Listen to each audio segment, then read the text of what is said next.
எல்லாருக்கும் ஹாய். நீங்க பார்த்துட்டு இருக்கிறது எஸ்கே தமிழ் வாய்ஸ் ஓவர். வாங்க இப்போ இந்த ட்ராமாவோட நெக்ஸ்ட் எபிசோட் நம்ம பார்க்கலாம். இந்த எபிசோட் ஸ்டார்டிங்லேயே பார்த்தீங்கன்னா நம்ம ஹீரோயினோட பிரதர் இருக்கான் இல்லையா, அவன் இப்போ வேற வழியே இல்லாமல் திரும்ப ஊருக்கே வந்துடுறான். பட் எப்படி அவனோட ஃபேமிலி முகத்தில் முழிக்கிறதுன்னு தெரியாம ஒரு மாதிரி பயந்துட்டே நிற்கும் போது அப்போ ஒருத்தர் அந்த இடத்துக்கு வந்து எதுக்குப்பா இப்படி ஒளிஞ்சிட்டு இருக்க அப்படின்னு கேட்க, அது வந்து நான் பக்கத்து ஊர்ல இருந்து வரேன், எனக்கு இங்கே ஏதாவது வேலை கிடைக்குமா அப்படின்னு கேட்குறான். ஓ, உனக்கு வேலை வேணுமா, வா வா, ஷென் ஹோட்டல்ல வேலைக்கு ஆள் வேணும்னு சொல்லிட்டு இருந்தாங்க, வா உன்னை அங்கே கூப்பிட்டுட்டு போறேன் அப்படின்னு சொல்ல, எது ஷென் ஹோட்டலா, இல்லை நான் அங்கே வரல, வேற ஏதாவது இடம் இருக்கா அப்படின்னு கேட்க, வேற ஏதாவது இடம்னா யுன்லாய் ஹோட்டல்லையுமே ஆளு தேவைன்னு சொல்லிட்டு இருந்தாங்க, சரி வா உன்னை அங்கே கூப்பிட்டுட்டு போறேன் அப்படின்னு சொல்ல இவனுமே யுன்லாய் ஹோட்டலுக்கு வந்துடுறான். பட் அப்படி வரும்போது அங்க அந்த யுன்லாய் ஹோட்டலோட ஓனர் உட்காந்துட்டு இருக்காரு. இவன் உடனே ஐயோ இவருக்கு மட்டும் நம்மள அடையாளம் தெரிஞ்சது அவ்வளோதான் அப்படின்னு சொல்லி ஒரு மாதிரி முகத்தை மூடிக்கிட்டே வந்து பக்கத்துல இருக்க ஆள்கிட்ட பேசுறான். அங்க இருக்க அந்த ஆளு, ஆமா நீ எதுக்கு இங்க வந்திருக்க அப்படின்னு சொல்லி விசாரிக்கும் போது இவன் முகத்தை மூடிட்டே பேசிட்டு இருக்கான். இதை அந்த ஓனர் கவனிச்சிட்டு ஆமா உன் முகத்துல என்ன பிம்பிள்ஸா வந்துருச்சு, எதுக்கு ஃபேஸை மூடிட்டு இருக்க அப்படின்னு கேட்க, இவனும் ஒரு மாதிரி தயங்கிட்டே ஃபேஸை காமிக்கிறான். பரவாயில்ல கொஞ்சம் அழுக்காதான் இருக்க, மற்றபடி நீ கொஞ்சம் தெம்பாதான் தெரியற, வேலையில சேர்ந்துக்கோ அப்படின்னு சொல்ல, உடனே இவன் ஓ நம்ம முகத்துல தாடி இருக்கிறதால இவருக்கு நம்மள அடையாளமே தெரியலையா அப்படின்னு சொல்லி யோசிக்கிறான். அப்ப பக்கத்துல இருக்க ஆளும், இங்க பாரு நீங்க வேலைக்கு சேரத்துக்கு முன்னாடி ஒரு டெஸ்ட் இருக்கு, அங்க எங்களோட ஓனர் வந்து டீ குடிச்சிட்டு இருக்காரு, அவர் டீ குடிக்கும் போது அதுல போய் கொஞ்சம் தண்ணி எல்லாம் ஊத்தி ஆட் பண்ணி கொடுத்துட்டு வா அப்படின்னு சொல்ல, இவனும் ரொம்ப குஷியா போய் தண்ணி ஊத்துறான். பட் மேலையும் கீழேயும் ஊத்தி விட்டுடுறான். உடனே அவருக்கு பிடிக்காம நீ வேலைக்கு வர வேணா போ அப்படின்னு சொல்லி அனுப்பிடுறாரு. ஐயோ என்ன அனுப்பிடாதீங்க, ஒரு சின்ன வேலையாவது போட்டு கொடுங்க அப்படின்னு அவன் கத்துறான். அப்படியுமே அவனை தள்ள, நீங்க எனக்கு சம்பளமே கொடுக்க வேணாம் ப்ளீஸ், என்ன வேலைக்கு வச்சுக்கோங்க அப்படின்னு கத்திட்டே இருக்க, உடனே அந்த ஓனரும் சரி இங்கே ஏதாவது சின்ன வேலையா பார்த்துக்கோ அப்படின்னு சொல்லி அவனை அங்கேயே இருக்க சொல்லிடுறாரு. பட் அதுக்கு பின்னாடி இவர்கிட்ட ஒரு பிளான் இருக்கு. பட் அப்ப இவன் கவனிக்கிறான் அந்த இடத்துல நிறைய பொட்டி இருக்கு, என்னடா இந்த இடத்துல இவ்வளோ பொட்டி இருக்கு அப்படின்னு சொல்லிட்டு இவனும் அந்த பிளேஸ்ல இருந்து போயிட்டு இருக்கான். இன்னொரு பக்கம் ஹோட்டல்ல நம்ம ஹீரோனோட அப்பா இருக்காரு இல்லையா, அவர் அந்த புதுசா வேலைக்கு சேர்ந்தானே ஒரு குக்கு, அவனோட பேரு சான், அவனை கூப்பிட்டு வந்து இங்க வா வா நான் புதுசா ஒன்று செஞ்சிருக்கேன், அது எப்படி இருக்குன்னு சொல்லு அப்படின்னு கேட்கிறாரு. அவன் உடனே இதோ இருங்க அப்படின்னு நிற்கும் போது, ஏன்பா நிக்கிற, உட்காந்து சாப்பிடு அப்படின்னு சொல்றாரு. என்ன மாதிரி அடிமையெல்லாம் இங்க உட்காரலாமா அப்படின்னு அவன் சொல்றான்.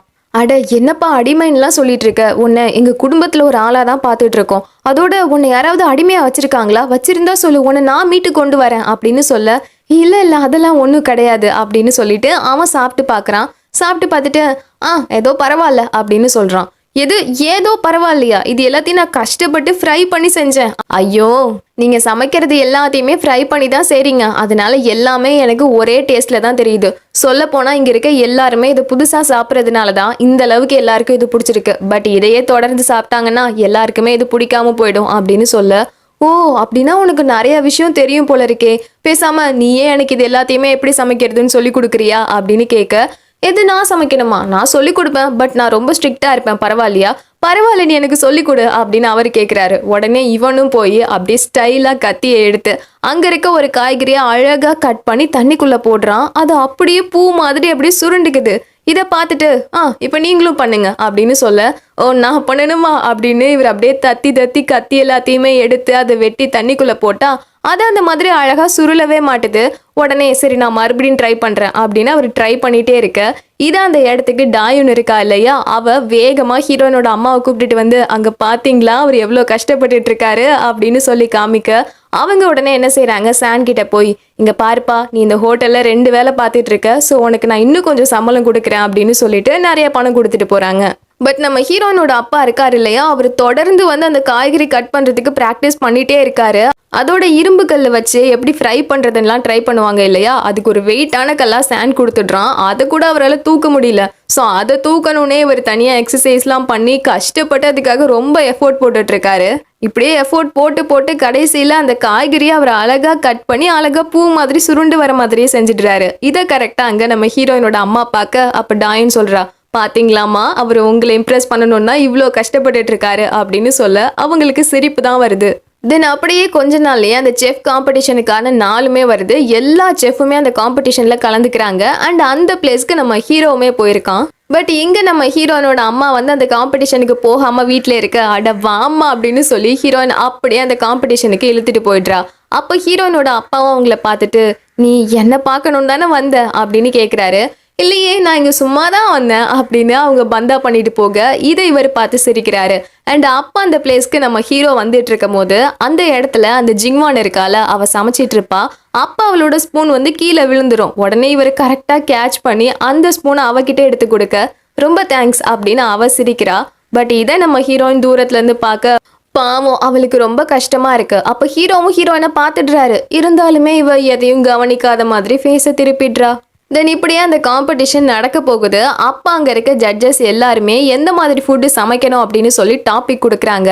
டாபிக் என்னன்னா, பிறந்த உடனே நம்ம அப்பதான் நடக்க ஆரம்பிப்போம், 20 வயசாகும் போது நம்ம வெக்கப்படுவோம், 30 வயசாகும் போது வெற்றியை காண்போம், 50 வயசாகும் போது இந்த உலகத்தை தெரிஞ்சுப்போம் அப்படிங்கிறது தான் அந்த போட்டியோட தலைப்பே.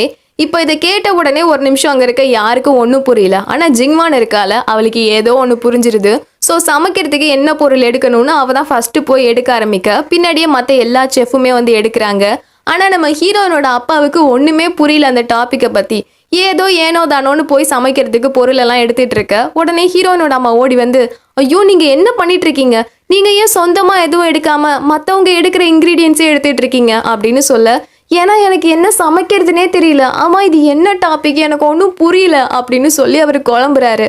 ஆக்சுவலி இப்போ இந்த போட்டிக்கான டாப்பிக்கை கொடுத்ததே யாருன்னா அந்த ஜிங்வானோட தாத்தா தான்.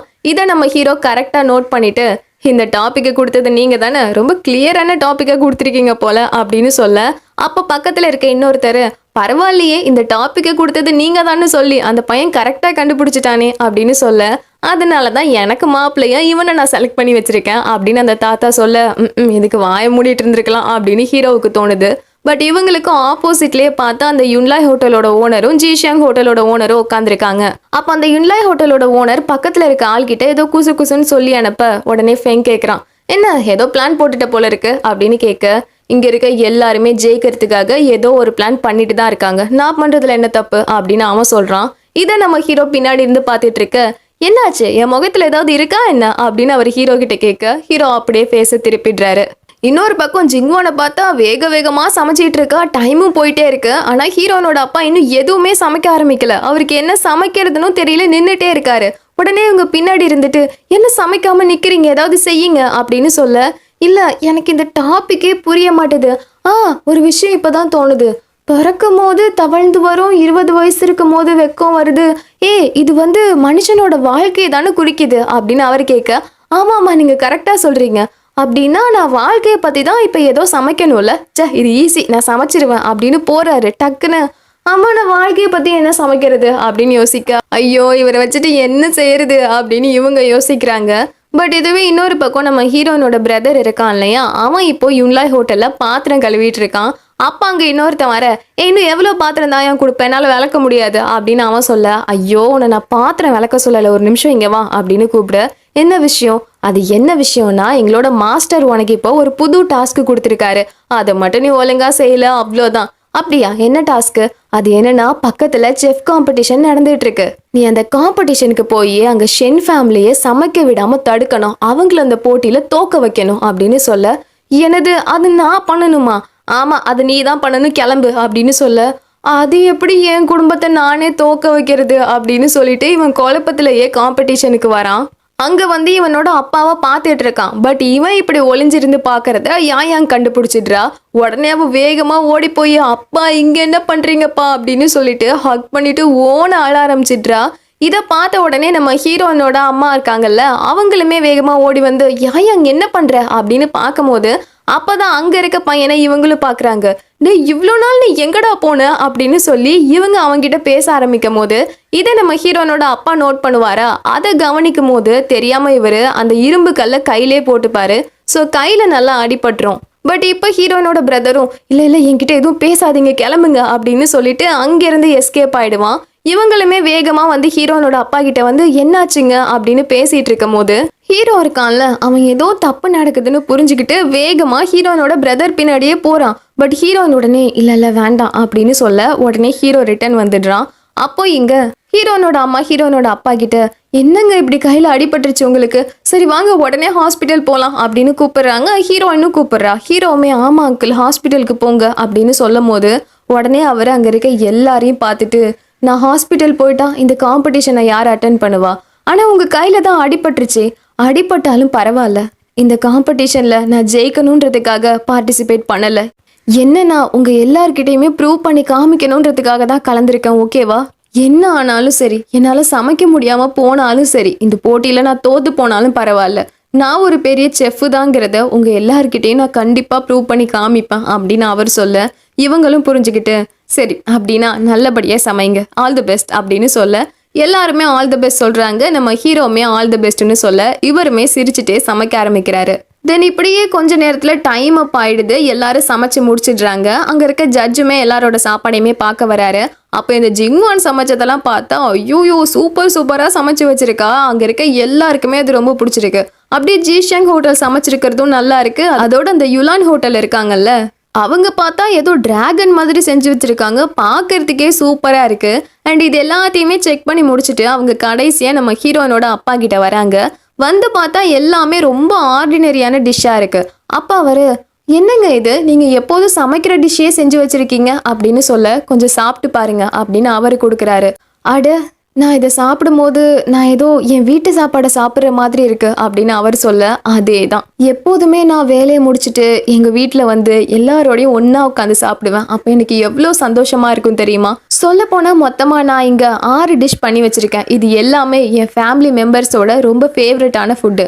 என்னோட பொண்ணுக்கு டெசர்ட் பிடிக்கும். அதோட என் ஃபேமிலியில ரொம்ப ஸ்பெஷலாக ஒருத்தர் இருக்காரு, அவருக்கு ரைஸ் டோஃபு பிடிக்கும். ஸோ அது எல்லாத்தையும் தான் நான் இங்கே செஞ்சு வச்சிருக்கேன் அப்படின்னு அவர் ஹீரோ பார்க்குறாரு. ஏன்னா நம்ம ஹீரோவுக்கு தான் ரைஸ் டோஃபு ரொம்பவே பிடிக்கும். இப்போ ஹீரோனோட அப்பாவும், நீங்கள் வாழ்க்கையை பற்றி தான் சமைக்க சொன்னீங்கன்னு எனக்கு தெரியும், ஆனால் என்னோட ஃபேமிலி தான் என்னோட வாழ்க்கையே, அதனால தான் அவங்களுக்கு பிடிச்ச சாப்பாட்டையே நான் இங்கே செஞ்சுருக்கேன் அப்படின்னு சொல்ல, சுற்றி இருக்க எல்லாருமே ரொம்ப இம்ப்ரெஸ் ஆகிடுறாங்க. அண்ட் ஃபைனலாக அந்த போட்டியோட வின்னரை அனௌன்ஸ் பண்ணுறாங்க. வின்னர் யாருன்னா ஜிங்வான் தான். பட் என்னதான் ஜிங்வான் அந்த போட்டியில் ஜெயிச்சிருந்தாலுமே நம்ம ஹீரோயினோட ஃபேமிலியை பொறுத்த வரைக்கும் அவங்க அப்பா அவங்க மனசில் ஜெயிச்சிட்டாங்க. ஸோ எல்லாரும் சிரிச்சுட்டே கிட்ட வந்து, பரவாயில்லப்பா, நீங்கள் ரொம்பவே ஸ்மார்ட் தான், சரி வாங்க நம்ம ஹாஸ்பிட்டல் போகலாம் அப்படின்னு சொல்லி கூப்பிட்டுட்டு போக, நம்ம ஹீரோ பின்னாடி இதை பார்த்து சிரிச்சிட்டு இருக்காரு. இன்னொரு பக்கம் இப்போதான் அந்த அரசி ஃபுகா இருக்காங்கல்ல, அவங்க வேகமாக காம்படிஷனுக்கு வந்துட்டு இருக்காங்க. அவங்கள பார்த்த உடனே அங்கே இருந்த அந்த ஃபே குடுன்னு அங்கிருந்து ஓட, ஃபே ஒரு நிமிஷம் இல்லை அப்படின்னு அவங்க கூப்பிடுறாங்க. சொல்லுங்க அரசி, இப்போ எதுக்கு என்னை பார்த்து நீ பயந்து ஓடிட்டு இருக்க? ஏன் என்னை பார்க்க உனக்கு அவ்வளோ பயமா இருக்கா என்ன? இப்போ நான் சொல்கிறேன், இங்கேருந்து கிளம்பு அப்படின்னு சொல்ல, இதைத்தானே நான் முன்னாடியே செஞ்சேன் அப்படின்னு அவர் போறாரு. ச்சே, உன்கிட்ட அப்படி என்ன இருக்குன்னு உன்னை நான் லவ் பண்ணேன்னு எனக்கு தெரியல அப்படின்னு அவங்க சொல்லும் போது, அரசி, நீங்கள் என்னை காதலிக்கிற அளவுக்கு என்கிட்ட ஒன்றுமே இல்லை, அதை உங்களுக்கு புரிஞ்சுக்க தான் இவ்வளோ நேரம் ஆயிடுச்சு அப்படின்னு சொல்லிட்டு அவன் அங்கேருந்து போக இவங்களுக்கு இன்னும் கோவம் தான் வருது. தென் கொஞ்ச நேரம் கழிச்சு நம்ம ஹீரோயின், ஹீரோ, ஜிங்வான், அந்த ஃபெங்கு, அதோட அந்த ஜிங்வானோட தாத்தா, இவங்க எல்லாரும் ஒன்னா சேர்ந்து சாப்பிட்டுட்டு இருக்காங்க. ஜிங்வானோட தாத்தா தான் எல்லாரையுமே சாப்பிட்றதுக்கு கூப்பிட்டுருக்காரு. அப்படி சாப்பிட்டுட்டு இருக்கும் போது அவர் வாயை வச்சுட்டு சும்மா இல்லாம, ஜிங்வானும் வைஸ் பிரசிடென்ட்டும் நல்ல ஜோடியா இருக்காங்க, அதே மாதிரி நீங்க 2 பேரும் நல்ல ஜோடியா இருக்கீங்க அப்படின்னு ஹீரோயினையும் ஃபெங்கையும் சொல்ல, ஐயையோ அப்படின்னு சொல்லிட்டு நம்ம ஹீரோயின் வாயை மூடிட்டு சாப்பிட்டுட்டு இருக்கா. அப்போ ஃபெங் இதை பார்த்துட்டு, என்ன எல்லாரும் அமைதியாக இருக்காங்க, சரி நம்ம ஏதாவது பேசுவோம் அப்படின்னு ஹீரோயினை பார்த்து, உங்கள் அப்பா இப்போ எப்படி இருக்காரு அப்படின்னு கேட்குறான். அவர் ஹாஸ்பிட்டல் போயிருக்காரு அப்படின்னு ஹீரோயின் சொல்லும் போது, பாத்தியாமா ஃபெங்குக்கு உன் மேலே எவ்வளோ அக்கறைன்னு, ஃபெங்கு சீக்கிரமா உன் தாத்தா கிட்ட சொல்லி அவளை போய் பொண்ணு கேட்க சொல்லு அப்படின்னு சொல்லு. ஐயோ இவர் வேற அப்படின்னு ஃபெங்கு சாப்பிட்டுட்டு இருக்கான். தென் இப்படியே நைட் ஆகுது. நைட் ஆகும்போது என்ன ஆகுதுன்னா, நம்ம ஹீரோயினோட பிரதர் இருக்கான்ல, அவன் திருட்டுத்தனமா இவங்க வீட்டுக்குள்ள நுழையிறான். பட் நுழைஞ்சு பார்த்தா நம்ம ஹீரோயின் குடும்பமே அங்கதான் நின்றுட்டு இருக்கு. இவனை பார்த்த உடனே எல்லாரும் கட்டி பிடிச்சி அழறாங்க, அடிக்கிறாங்க. டே, எங்கடா இவ்வளோ நாளா போன, உன்னை நினைச்சு எவ்வளோ கவலைப்பட்டுட்டு இருந்தோம் தெரியுமா அப்படின்னு எல்லாரும் அன்பை பொழிஞ்சிட்டு இருக்கும் போது திடீர்னு கதவு தட்டுற சவுண்டு கேட்குது. என்னன்னு கதவை திறந்து பார்த்தா அங்க நம்ம ஹீரோ நின்றுட்டு இருக்கான். அதுக்கப்புறமா எல்லாரும் ஒன்னா உள்ள போய் பேசுறாங்க. அப்ப நம்ம ஹீரோ, ஆமா நீ எப்படி யுன்லாய் ஹோட்டலுக்கு போன, நீ என்ன பண்ணிட்டு இருக்க அப்படின்னு விசாரிக்க, நம்ம ஹீரோயினோட அம்மாவும், ஆமா நீ இவ்வளோ நாளா எங்க போன, என்னாச்சு எல்லாத்தையும் சொல்லு அப்படின்னு கேட்குறாங்க. அதோட இந்த அண்ணனும் எடுத்து விடுறான் பாருங்க ரீல்ஸ், அவ்வளோ கதை சொல்றான். இதெல்லாம் கேட்ட உடனே ஹீரோயினோட அம்மா, நீ சொல்றதெல்லாம் கேட்கறதுக்கு சுத்தமா நம்புற மாதிரியே இல்லை, எல்லாம் கதை மாதிரி தான் இருக்கு, ஒழுங்கா உண்மையே சொல்லு, இவ்வளோ நாள் என்ன பண்ணிட்டு இருந்த? இல்லை நான் உண்மையே தான் சொல்றேன். உண்மையை சொல்லலைன்னா அடிப்பேன் அப்படின்னு அவங்க செருப்படுக்க, அம்மா நான் உண்மையை சொல்லிடுறேம்மா அப்படின்னு நடந்த விஷயம் எல்லாத்தையுமே சொல்லிடுறான். இதை கேட்டு அவங்களுக்குலாம் ரொம்ப வருத்தமா போயிடுது. பட் அப்போ நம்ம ஹீரோ, ஒரு நிமிஷம் இரு, நீ வந்து அந்த யுன்லாய் ஹோட்டல் இருக்கும் போது ஏதாவது விசித்திரமா பாத்தியா? அங்கே எல்லாமே விசித்திரமா தான் இருக்கு, அதோட அங்கே இன்னும் ரொம்ப வேலை வாங்கிட்டாங்க அப்படின்னு அவன் சொல்ல, ஐயோ நான் அது கேட்கல, ஏதாவது பொருள் விசித்திரமா இருக்கா அப்படின்னு கேட்க, நாங்க கவனிச்சாங்க, நிறைய பொட்டி பொட்டியா இருக்கு. அதோட அந்த பொட்டி மேல ஏதோ வினோதமான ஒரு சிம்பிள் வேற இருந்தது அப்படின்னு அதை வரைஞ்சி காமிக்கிறான். அப்ப நம்ம ஹீரோ யோசிக்கிறாரு, அந்த டியூ ஃபேமிலி ஆள் ஒருத்தனை பிடிச்சிருப்பார்ல, அவன் கழுத்துலயும் இதே மாதிரி சிம்பிள் தான் இருக்கும். ஸோ அதை வரைஞ்சி காமிச்சிட்டு, இந்த சிம்பிள் இருந்துச்சு அப்படின்னு கேட்க, ஆமா ஆமா இந்த சிம்பிள் தான் இருந்துச்சு அப்படின்னு அவன் சொல்றான். உடனே ஹீரோ, இல்ல இங்க பாரு, எனக்கு நீ இப்போ ஒரு ஹெல்ப் பண்ணி ஆகணும் அப்படின்னு சொல்லும் போது, சொல்லுங்க சொல்லுங்க நான் பண்றேன் அப்படின்னு அவன் சிரிச்சுட்டே, ஐயோ ஐயோ நாங்க போய் உங்களுக்கு எவ்வளோ பெரிய நல்லது பண்ணியிருக்கேன்ல அப்படின்னு அவன் சொல்லும் போது, அப்ப ஹீரோ, இங்க பாரு, யுன்லாய் ஹோட்டல்ல இருக்க எல்லா கூட்ஸையுமே நான் எடுக்கணும், கொஞ்சம் அதுக்கு மட்டும் எனக்கு ஹெல்ப் பண்ணு. நான் எப்போ அங்க இருக்க கூட்ஸ் எல்லாத்தையுமே எடுக்கிறேனோ அப்பவே நீ ஹோட்டல்ல இருந்து கிளம்பிடணும், சரியா அப்படின்னு ஹீரோ சொல்ல, என்னது அவ்வளோதானா, வேற எதுவும் எனக்கு வேலை இல்லையா அப்படின்னு கேட்க, இங்க பாரு, நீ நினைக்கிற அளவுக்கு இது ஒன்றும் ஈஸியான வேலை கிடையாது, ஸோ சொன்னதை மட்டும் செய்யு அப்படின்னு ஹீரோ சொல்றான். ஸோ இவனுமே ஓகே சொல்லிட்டு என்ன செய்யறான்னா, அடுத்த நாளே யுன்லாய் ஹோட்டல்ல போய் யாருக்குமே தெரியாத மாதிரி வேலை பார்த்துட்டு இருக்கான். அப்படி வேலை பார்க்கும் போது வெளியே இருக்க பொட்டி எல்லாத்தையும் யாரோ எடுத்துட்டு போயிட்டு இருக்காங்க. உடனே இவன், ஓ வாங்க வாங்க எல்லாத்தையும் எடுத்துட்டு இருக்கீங்களா, சரி வாங்க நான் உங்களுக்கு ஹெல்ப் பண்றேன் அப்படின்னு இவன் அதை தூக்க பார்க்குறான். பார்த்தா அது ரொம்ப வெயிட்டா இருக்கு.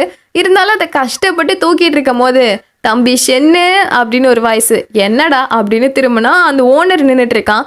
இல்லையே என் பேரு ஷென்னு இல்லையே அப்படின்னு இவன் சொல்லும் போது, ஏன்டா டே என்கிட்டே வேஷம் போட்டு வந்து நடிச்சிட்டு இருக்கியா, இது என்ன மாறு வேஷமா அப்படின்னு தாடியை பிடிச்சி இழுக்க, ஐயோயோ இது ஒரிஜினலு அப்படின்னு அவன் கத்திட்டு இருக்கான். பட் இப்படி இவன் மாட்டின விஷயம் நம்ம ஹீரோவுக்கு தெரியாது இல்லையா. ஸோ நைட்டு நம்ம ஹீரோ முகத்தெல்லாம் மறைச்சிட்டு அந்த யுன்லாய் ஹோட்டலுக்குள்ள அந்த பெட்டி எல்லாத்தையும் எடுக்கலான்னு சொல்லிட்டு வந்தா கரெக்டாக அந்த ஓனர் வந்துடுறான். உடனே ஹீரோ, ஓ எனக்காக ஏற்கனவே காத்துட்டு இருந்த போல இருக்கு அப்படின்னு ஹீரோ சொல்ல, அந்த ஹோட்டலோட ஓனர் நம்ம ஹீரோவோட பிரதர் கழுத்துலயே கத்திய வச்சுட்டு வராங்க. அவனும் கத்துறான், ஐயோ என்ன பிடிச்சி வச்சு உங்களுக்கு என்ன கிடைக்க போகுது, என்ன விட்டுருங்க அப்படின்னு சொல்லும் போது நம்ம ஹீரோவும் அவனை விட்டுரு அப்படின்னு சொல்றான். அப்ப அவன், ஓ அவனை விட்டுறணுமா, ஓகே நான் விட்டுடுறேன், பட் அதுக்கு பதிலா நீ உன் கையில இருக்க கத்தியை கீழே போடு அப்படின்னு சொல்ல, ஹீரோவும் கத்தியை கீழே போடுறான். பட் அங்க இருக்க ஆளுங்கள்லாம் நம்ம ஹீரோ கழுத்துல கத்திய வைக்க வரும்போது ஹீரோ ரொம்ப ஸ்மார்ட்டா அந்த கத்தியை அவன் கையில வாங்கி அந்த ஓனர் கழுத்துல வச்சுட்டு அங்க இருந்து ஹீரோனோட பிரதரை கூப்பிட்டுட்டு எஸ்கேப் ஆயிடுறான். அப்படி வந்ததுக்கு அப்புறம் அப்ப அந்த பிரதரும், இங்க பாருங்க சீக்கிரமா அந்த வாசனை போறதுக்குள்ள அந்த கூட்ஸ் எல்லாம் எங்க இருக்குன்னு கண்டுபிடிங்க அப்படின்னு சொல்றான். எந்த வாசனை அப்படின்னு ஹீரோ கேட்க, அது என்னன்னா நான் அந்த ஹோட்டல்ல இருக்கும் போது இந்த மாதிரி நிறைய பெட்டியை தூக்கிட்டு போறத பார்த்தேன், அது எங்கெல்லாம் போகுதுன்னு கண்டுபிடிக்கணும் இல்லையா. ஸோ ஏலக்காய், மிளகு, திப்பிலி, கிராம்பு இது எல்லாத்தையுமே சுடு தண்ணியில போட்டு நல்லா ஊற வச்சு ஒரு துணிக்குள்ள போட்டு அந்த பைக்குள்ள வச்சுட்டேன். அதனால இப்போ அதனோட வாசனை சூப்பரா வீசும், அதனால இப்போ அதோட வாசனை நல்லா வரும், அதனால நீங்க அந்த வாசனையை ஃபாலோ பண்ணி போனீங்கன்னா அந்த பெட்டி எங்க இருக்குன்னு கண்டுபிடிச்சிடலாம் அப்படின்னு சொல்ல, ஹீரோ உடனே யோசிக்கிறான், ஆக்சுவலி யுன்லாய் ஹோட்டல் அந்த பொருளை பதுக்குற மாதிரி இங்கே 2-3 பில்டிங் தான் இருக்கு. ஸோ அந்த பில்டிங் கிட்ட போகிறேன், இந்த வாசனை அடிச்சதுன்னா கண்டிப்பாக நீங்கள் சொல்கிற பொருள் அங்கே தான் இருக்கணும், பரவாயில்ல நீங்களும் புத்திசாலியாக தான் இருக்கீங்க அப்படின்னு சொல்லிட்டு நம்ம ஹீரோ அங்கேருந்து போகிறான். அண்ட் அந்த வாசனை வர்ற இடத்த கண்டுபிடிச்சி அந்த பெட்டி இருக்கிறதையுமே பார்த்து ஓப்பன் பண்ணுறான். பார்த்தா அதுக்குள்ளே நிறைய கத்தி எல்லாம் இருக்கு. இதுவே இன்னொரு பக்கம் நம்ம ஹீரோனோட பிரதர் இருக்கான் இல்லையா, அவன் வீட்டுக்கு போய் நடந்த விஷயத்தெல்லாம் சொல்லி செம்ம பந்தா பண்ணிட்டு இருக்கான். இவங்களால நம்பவே முடியல. அப்பா அந்த பிளேஸ்க்கு ஹீரோ வர, என்னோட அப்பா சொல்றதெல்லாம் உண்மைதானா அப்படின்னு யான் கேட்குறா. ஆமா அவர் சொல்றது எல்லாமே உண்மைதான், இந்த டைம் அவர் தான் எனக்கு ஹெல்ப் பண்ணாரு அப்படின்னு ஹீரோ சொல்ல, அப்படியா அப்பா நீங்க ஹீரோ ஆயிட்டீங்களா அப்படின்னு சொல்லி யாயாங் ரொம்ப சந்தோஷப்பட அவனுமே சந்தோஷப்பட்டுட்டு இருக்கான். அதுக்கப்புறமா ஹீரோயினோட அப்பா அம்மா எல்லாரும் ஒன்னா சேர்ந்து, சரி அது இருக்கட்டும், இங்க வா நீ ஷேவ் பண்ணி எவ்வளோ நாள் ஆச்சு, இங்க வா நாங்க ஷேவ் பண்றோம் அப்படின்னு சொல்லி நைட்டு உட்காந்து அவருக்கு ஷேவ் பண்ணும் போது, என்ன உங்க பையன் வந்தோடனே தூக்கத்தையே விட்டுட்டு அவருக்கு சேவை செய்ய ஆரம்பிச்சிட்டீங்க போல இருக்கே அப்படின்னு சொல்லிட்டு சான் அந்த பிளேஸ்க்கு வரான். உடனே ஹீரோனோட பிரதர், ஆமா இது யாரு அப்படின்னு கேட்க, ஓ இதுவா, இதுதான் இங்க வந்திருக்க புது செஃப் சான், அதோட இது என் பையன் அப்படின்னு சொல்லி அவங்க இன்ட்ரடியூஸ் பண்ண வரும்போது தான் எல்லாருமே முழிக்கிறாங்க. ஆமா இதுக்கு முன்னாடி நீ இவரை பார்த்ததே இல்லை, அப்படி இருக்கும் போது கரெக்டா இவர் யாருன்னு எப்படி கண்டுபிடிச்ச அப்படின்னு ஹீரோன்னு கேட்க, அது நீங்க எல்லாருமே இவருக்காக இவ்வளோ மெனக்கெட்டுட்டு இருக்கீங்களே அதை வச்சுதான் கெஸ் பண்ண அப்படின்னு சொல்லிட்டு அவங்க இருந்து போயிடுறான். பட் இவங்களுக்கெல்லாம் டவுட் ஆயிடுது, ஆமா இவன் எப்படி கரெக்டா நம்ம பையன் யாருன்றதை கண்டுபிடிச்சான் அப்படின்னு அவங்க கேட்க, உடனே ஹீரோயின், ஆமா அதோட எனக்கு இன்னொரு சந்தேகமும் இருக்கு, இவன் அந்த யுன்லாய் ஹோட்டல் இருக்கும் போது அந்த ஓனர் எப்படி இவன் எந்த தப்பும் பண்ணாமலேயே இவன் ஷென் ஃபேமிலியை சேர்ந்தவன்னு கண்டுபிடிச்சாரு. எனக்கு என்னமோ இங்க இருக்க யாரோ தான் அந்த விஷயத்த அவர்கிட்ட சொல்லிட்டாருன்னு தோணுது, ஒருவேளை இவன் ஸ்பையா இருப்பானோ அப்படின்னு சொல்லி அந்த சாம் மேல இவங்க எல்லாரும் சந்தேகப்படுறாங்க. தென் நெக்ஸ்ட் டே ஆகுது. நெக்ஸ்ட் டே அந்த சான் இருக்கான்ல, அவன் ரொம்ப சந்தோஷமா இவங்க எல்லாருக்காகவும் சமைச்சு எடுத்துட்டு வரான். பட் இவங்க உடனே இதெல்லாம் வேணாம், எதுவும் நல்லா இல்லை அப்படின்னு சொல்லிடுறாங்க. அதோட அவன் யாங்காக சாக்லேட்டு அந்த கேண்டீஸ்லாம் எடுத்துட்டு போறான். அப்பயுமே யாங் கண்டுக்க மாட்றா. அதோட ஹீரோயினுக்காக இவன் டெசர்ட்லாம் ஸ்பெஷலா செஞ்சு எடுத்துட்டு வரான். ஹீரோயினும் கண்டுக்க மாட்றா. ஸோ இவன் கேட்குறான், என்னாச்சு உங்களுக்குலாம் என்ன பிடிக்கலையா அப்படின்னு கேட்க, அதெல்லாம் ஒன்றும் இல்லையே அப்படின்னு அவ சொல்றா. இல்ல, அப்பா அம்மாவும் என்கிட்ட பேச மாட்றாங்க, யாயாங்கும் பேச மாட்றா, நீயும் பேச மாட்ற. அதெல்லாம் ஒன்றும் கிடையாது. என்னோட அம்மாவுக்கு அப்புறம் நீங்க எல்லாரும் தான் என்ன மனுஷ மாதிரி நடத்துனது. ஆனா நீங்களே இப்ப என்கிட்ட இப்படி நடந்துக்கிறீங்கல்ல அப்படின்னு சான் கேட்க, என்னது அம்மாவா? நீ அவங்கள பத்தி எதுவும் சொன்னதே இல்லையே, அவங்க எங்க இருக்காங்க? அது வந்து எங்க வீடு பக்கத்து ஊர்ல இருக்கு, அவங்க அங்க இருக்காங்க. அப்படியா? ஒரு நாள் அந்த வீட்டுக்கு நம்ம போலாமா? இல்ல இல்ல, எங்க வீட்ல ஒருத்தவங்க இருக்காங்க, ஸோ அங்க போனா சரி வராது அப்படின்னு அவன் சமாளிச்சுட்டு ஓடிடுறான். பட் அதுக்கப்புறமா ஹீரோயின் அவன் சமைச்சு எடுத்துட்டு வந்ததை ஃபேமிலியோட உட்காந்து சாப்பிட்றாங்க. சூப்பரா இருக்கு. ஹீரோனோட அப்பாவும் சொல்றாரு, எனக்கு தெரிஞ்சு இவன் ரொம்ப வருஷமா சமையல் பண்ணிட்டு இருக்கணும்னு நினைக்கிறேன், அதான் இவ்வளோ நல்லா சமைக்கிறான். பட் இப்படி ஒருத்தன் ஏன் ஸ்பையா வந்து வேலை பார்க்கணும் அப்படின்னு சொல்லும் போது, அப்பா யாயாங் ஒருவேளை பிரின்ஸ் ஷாவோ தான் இவனை மிரட்டி ஸ்பையா வேலை பார்க்க வச்சிருப்பாரோ அப்படின்னு அவ சொல்றா. அப்ப ஹீரோயினும் இருக்கலாம், பட் அதை கண்டுபிடிக்க என்கிட்ட ஒரு பிளான் இருக்கு அப்படின்னு சொல்றா. தென் நைட் ஆகுது. அப்போ நம்ம சான் வரும்போது பார்த்தா அந்த ஹோட்டலே ஃபுல்லா இருட்டா இருக்கு. உடனே உனக்கு டவுட் ஆயிடுது. ஸோ கையில கத்தி எடுத்துட்டு வரும்போது ஹாப்பி பர்த்டே அப்படின்னு இவங்க கேக்கோட நிக்க, இவனுக்கு ஒன்றும் புரியல, கத்தியோட நிக்கிறான். இவங்க இதை பார்த்து பயந்துடுறாங்க. இருந்தாலும் அந்த பயத்தை காட்டாம, என்னாச்சு சான், கரெக்டா எப்படி கத்தியை எடுத்த? உனக்கு நாங்க கேக் எடுத்துட்டு வந்தோம், நீ கரெக்டா அதை வெட்டுறதுக்கு கத்தி எடுத்துட்டு வந்துட்டியா? சரி சரி வா, இன்னைக்கு உன் பர்த்டேல வா கேக்க வெட்டுவோம் அப்படின்னு சொல்லி ஹீரோயின் பயந்துட்டே அந்த கையில இருக்க கத்தியை வாங்கலான்னு போனா, நிறுத்துங்க, உங்க எல்லாருக்கும் நான் யாருன்னு தெரிஞ்சிருச்சு தானே, அதான் இப்படி நடந்துக்கிறீங்கல்ல அப்படின்னு அவன் கேட்குறான். என்ன பண்ணிட்டு இருக்க சான், உன் பர்த்டேக்காக தான் நாங்கள் கேக் எடுத்துட்டு வந்தோம் அப்படின்னு சொல்ல, நடிக்காதீங்க, என்ன மாதிரி ஒரு அடிமையை யார் இப்படி நடத்த மாட்டாங்க அப்படின்னு சொல்ல, எனது அடிமையா? உன்னை நாங்கள் என்னோட அடிமையா பார்க்கவே இல்லை, குடும்பத்தில் ஒருத்தராக தான் பார்த்தோம். பொய் சொல்லாதீங்க, இப்படி சொல்லி சொல்லி தான் எல்லார் மனசையும் நீங்க மாத்தி வச்சிருக்கீங்க. இந்த மாதிரி தான் என்கிட்டே ஆரம்பத்துல ஒருத்தவங்க அன்பா இருக்க மாதிரி நடிச்சாங்க, கடைசியில இப்ப நான் அவங்கள்ட்ட தான் அடிமையா இருக்கேன் அப்படின்னு சொல்ல, அந்த டைம்ல ஹீரோனோட அம்மா அந்த கத்தி அப்படியே வாங்கிட்டு, இங்க பாரு, உன்னை யாராவது ஏமாத்திட்டாங்கன்னா எங்க கிட்ட சொல்லு, உனக்காக நாங்க அவங்க கிட்ட வந்து பேசுறோம். என்ன செஞ்சாவது ஒன்ன நாங்க அடிமையா இருக்க விடாம காப்பாத்துறோம். ஆனா அதுக்காக நீ இந்த மாதிரிலாம் நடந்துக்காத, சரியா? எங்களை நம்பு அப்படின்னு சொல்ல, உடனே அவன் கத்திய கீழே போட்டு ஓன உட்காந்து அழ ஆரம்பிச்சிடுறான். என்னை மன்னிச்சிருங்க, பிரின்ஸ் ஷாவோ தான் என்ன ஸ்பையா இருக்க சொல்லி இங்க அனுப்பி வச்சாரு. இல்லைன்னா எங்க அம்மா அப்பாவை சும்மா விட மாட்டேன்னு சொல்லி மிரட்டினாரு. ஆனா நீங்க எல்லாரும் என்கிட்ட இவ்வளோ அன்பா இருக்கீங்க, உங்க அன்புக்கெல்லாம் நான் தகுதியே இல்லாதவன் அப்படின்னு சொல்லி ஆள இவங்க தான் அவனை சமாதானம் பண்ணிட்டு இருக்காங்க. இப்படியே நெக்ஸ்ட் டே ஆகுது. நெக்ஸ்ட் டே பார்த்தா நம்ம ஹீரோவுக்கு ஒரு பிரச்சனை. அது என்னன்னா, ஹீரோ இப்போ கோர்ட்ல இருக்காரு. நம்ம ஹீரோ அவங்களுக்கு சப்போர்ட்டா தீர்ப்பு வாங்கி கொடுத்துட்டாரு அப்படின்னு சொல்லி ராஜா கிட்டே ஹீரோவை கம்ப்ளைண்ட் பண்ணிட்டு இருக்கான். கரெக்டா இதோட இந்த எபிசோட் முடியுது. ஓகே, இதுக்கப்புறம் என்ன நடக்குதுன்னு இன்னும் கொஞ்ச நேரத்தில் பார்க்கலாம். ஓகே, பாய்.